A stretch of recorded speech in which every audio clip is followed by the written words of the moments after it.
बिस्मिल्लाहिर्रहमानिर्रहीम। आखिरत का वक़ू अक़ल व इंसाफ का तकाज़ा है।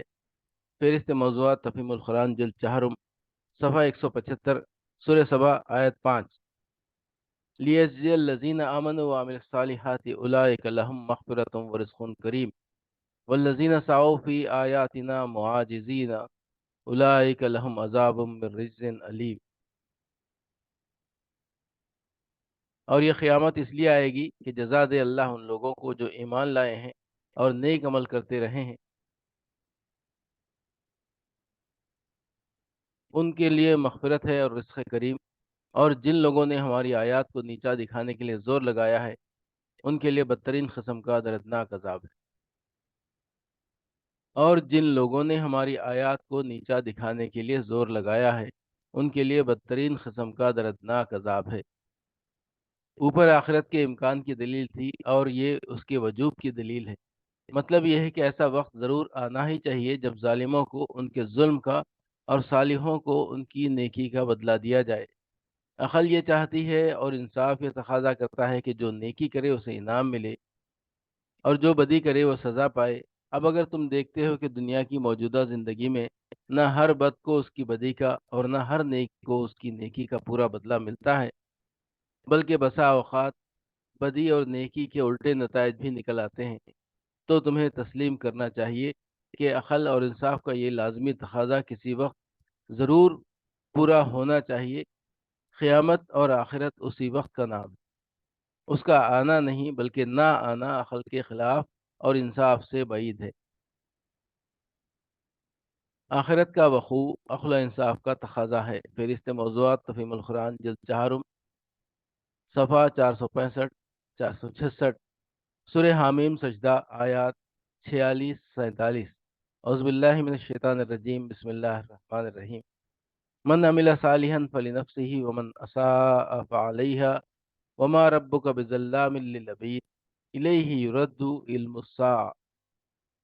जो कोई नेक अमल करेगा अपने ही लिए अच्छा करेगा, जो बदी करेगा उसका वबाल उसी पर होगा। और तेरा रब अपने बंदों के हक़ में ज़ालिम नहीं है। उस सात का इल्म अल्लाह ही की तरफ राजे होता है। तेरा रब अपने बंदों के हक़ में ज़ालिम नहीं है,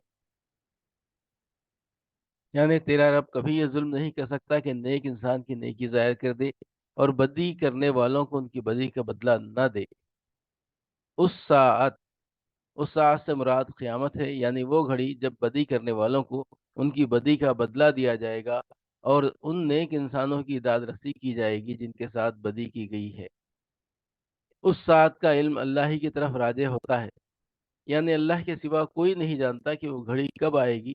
ये जवाब है कुफ़ार के सवाल का कि हम पर बदी का वबाल पड़ने की जो धमकी दी जा रही है वो आखिर कब पूरी होगी। अल्लाह ताला ने उनके सवाल को नक़ल किए बगैर उसका जवाब दिया है। आखिरत का वक़ू अक़ल व इंसाफ का तकाज़ा है। फ़हरिस्त मौज़ूआत तफ़हीमुल कुरान जिल्द 4 सफ़ा 587 सूरह जासिया आयत 21-22। औज़ुबिल्लाहि मिनश्शैतानिर्रजीम बिस्मिल्लाहिर्रहमानिर्रहीम।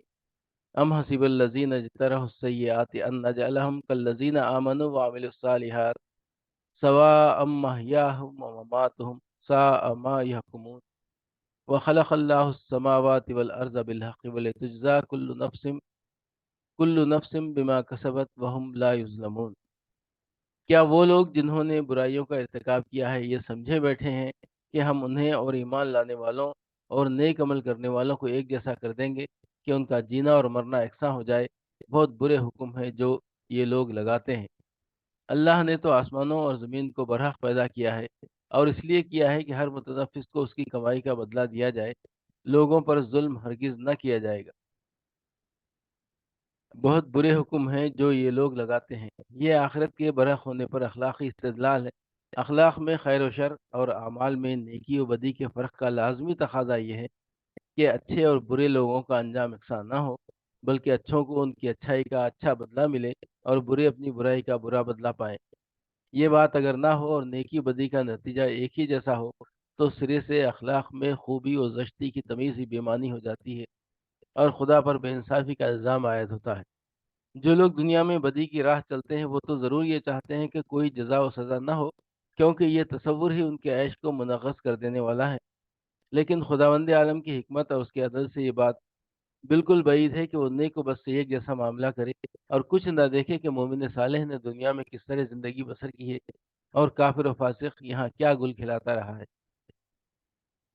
یہ ایک شخص عمر بھر اپنے اوپر اخلاق کی پابندیاں لگائے رہا، حق والوں کے حق ادا کرتا رہا، ناجائز فائدوں اور لذتوں سے اپنے آپ کو محروم کیے رہا اور حق و صداقت کی خاطر طرح طرح کے نقصانات برداشت کرتا رہا۔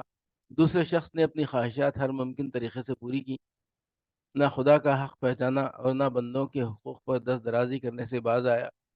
جس طرح سے بھی اپنے لیے فائدے اور لذتیں سمیٹ سکتا تھا سمیٹتا چلا گیا۔ کیا خدا سے یہ امید کی جا سکتی کہ ان دونوں قسم کے آدمیوں کی زندگی کے اس فرق کو وہ نظر انداز کر دے گا؟ مرتے دم تک جن کا جینا یکساں نہیں رہا ہے، موت کے بعد اگر ان کا انجام یکساں ہو تو خدا کی خدائی میں اس سے بڑھ کر اور کیا بے انصافی ہو سکتی ہے؟ مزید تشریح کے لیے ملاحظہ ہو تفہیم القرآن جلد دوم، سورہ یونس حواشی 9-10، سورہ ہود حاشیہ 106، سورہ نحل حاشیہ 35، جلد سوم سورہ حج حاشیہ 9، النمل حاشیہ 86، الروم حواشی 6-8، جلد چہارم تفسیر سورہ سعد آیت 28، حاشیہ نمبر 30۔ اللہ نے تو آسمانوں اور زمین کو برحق پیدا کیا ہے، یعنی اللہ تعالیٰ نے زمین اور آسمان کی تخلیق کھیل کے طور پر نہیں کی ہے، بلکہ یہ ایک بامقصد حکیمانہ نظام ہے۔ اس نظام میں یہ بات بالکل ناقابل تصور ہے کہ اللہ کے دیے ہوئے اختیارات اور ذرائع و وسائل کو صحیح طریقے سے استعمال کر کے جن لوگوں نے اچھا کارنامہ انجام دیا ہو اور انہیں غلط طریقے سے استعمال کر کے جن دوسرے لوگوں نے ظلم و فساد برپا کیا ہو، یہ دونوں قسم کے انسان آخرکار مر کر مٹی ہو جائے اور اس موت کے بعد کوئی دوسری زندگی نہ ہو جس میں انصاف کے مطابق ان کے اچھے اور برے اعمال کا کوئی اچھا یا برا نتیجہ نکلے۔ اگر ایسا ہو تو یہ کائنات ایک کھلنڈرے کا کھلونا ہوگی، نہ کہ ایک حکیم کا بنایا ہوا بامقصد نظام۔ مزید تشریح کے لیے ملاحظہ ہو تفہیم القرآن جلد اول، سورہ نام حاشیہ 46، جلد دوم سورہ یونس حاشیہ 11، ابراہیم حاشیہ 46، نحل حاشیہ 6، جلد سوم سورہ عنکبوت حاشیہ 75، الروم حاشیہ 6۔ لوگوں پر ہرگز لوگوں پر ظلم ہرگز نہ کیا جائے گا۔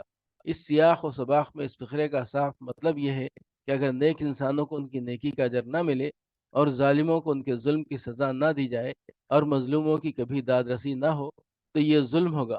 خدا کی خدائی میں ایسا ظلم ہرگز نہیں ہو سکتا۔ اسی طرح خدا کے ہاں ظلم کی یہ دوسری صورت بھی کبھی رونما نہیں ہو سکتی کہ کسی نیک انسان کو اس کے استحقاق سے کم اجر دیا جائے یا کسی بد انسان کو اس کے استحقاق سے زیادہ سزا دے دی جائے۔